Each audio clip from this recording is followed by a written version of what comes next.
Hello internet, Mel here. In an attempt to deal with the terrible lighting situation in my apartment, I've brought you into my bedroom. That sounds weird. I've changed filming locations to my bedroom, which is why I have this assortment of random crap behind me. Wizard hat, the Flash.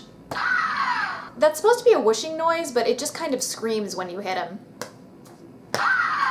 It's funny because the Flash dies all the time. Frenzy the pirate frog.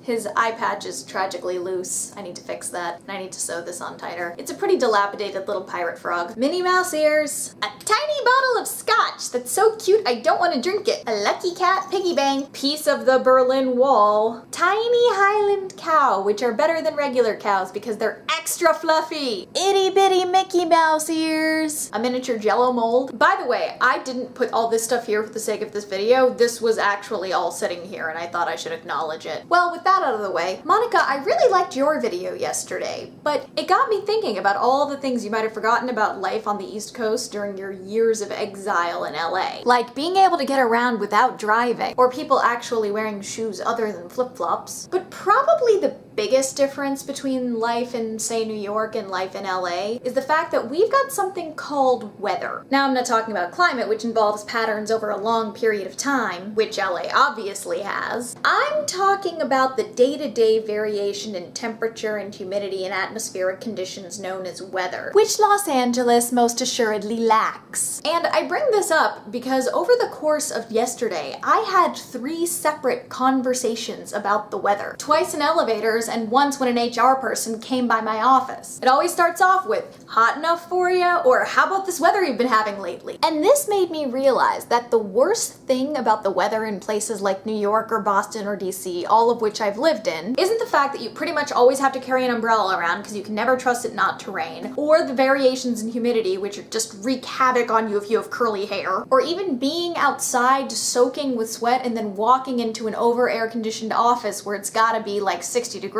No.